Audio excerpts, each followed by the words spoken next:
Happy St. Patrick's Day. Kiss me. I'm a quarter Irish. Or maybe more. I'm still waiting on getting my 23andMe test back, so I'll keep you posted on that one. St. Patrick's Day dominates the month of March with green beer, leprechauns, four-leaf clovers, interesting legends, and unknown facts. And of course, I'm going to tell you all about them. So for starters, I don't want to disappoint all you lads and lassies out there. Or is it lads and lasses? I don't know. But anyway, St. Patrick wasn't even Irish. And his name wasn't even Patrick to begin with either. It was Mywyn Sucat.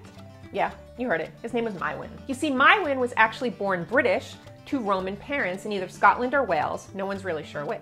And then he was forced into slavery by Irish pirates. The raiders then took him to Ireland and held him captive for 6 years. This certainly doesn't sound like a St. Patrick's Day party to me. He eventually escaped, thank his lucky clovers for that, and he went back to England for religious training, and then was sent back to Ireland many years later as a missionary. It was there he finally became a priest and changed his name to the Latin Patricius, and we changed it to Patrick, or Patty, or Pats. Whatever. And get this, all this green everywhere here is made up. We should actually be wearing blue. Historians say that St. Patrick's color was blue, not green. The use of green on the holiday became common during the 1600s and the 1700s when the clover became a symbol of nationalism and wearing green on lapels became the norm. There's lots of people who celebrate this holiday by getting their wee bit of Irish on at a local pub, and all that celebrating racks up a pretty big bar tab.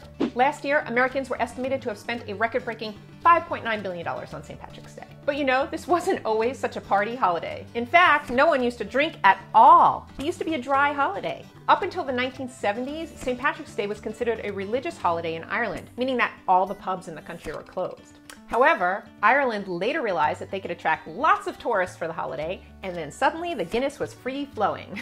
By the way, the Guinness brand is over 250 years old. Here's another interesting fact. There are more Irish people in America than in Ireland. According to a recent census, there are 39.6 million Americans who list their heritage as primarily or partially Irish, me being one of them, compared to the only 6.3 million in Ireland.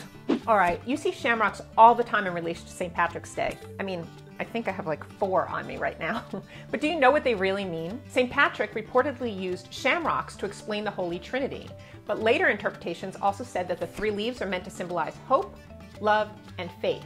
And if there's a 4th leaf, it symbolizes luck. That's why we consider those rare 4-leaf clovers to be lucky. Corned beef and cabbage has long been considered a special St. Patrick's Day dish, but it isn't traditionally Irish.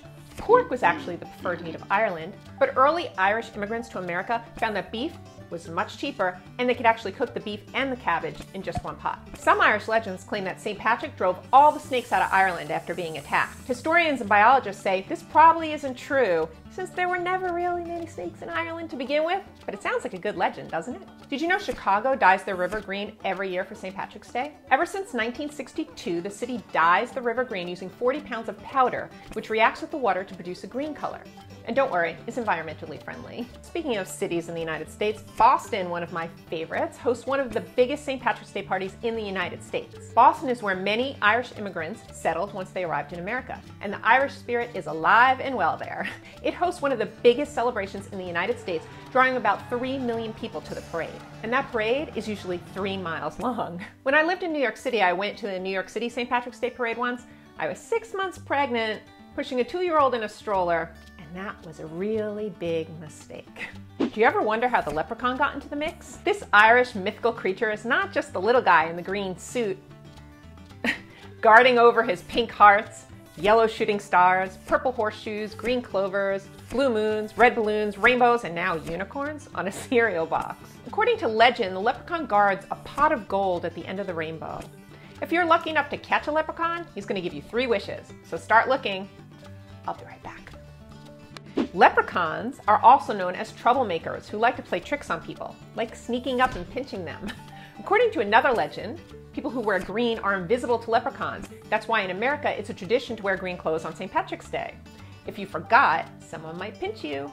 Have a safe and happy St. Patrick's Day, and I wish you the luck of the Irish and this Irish blessing. May the most you wish for be the least you get.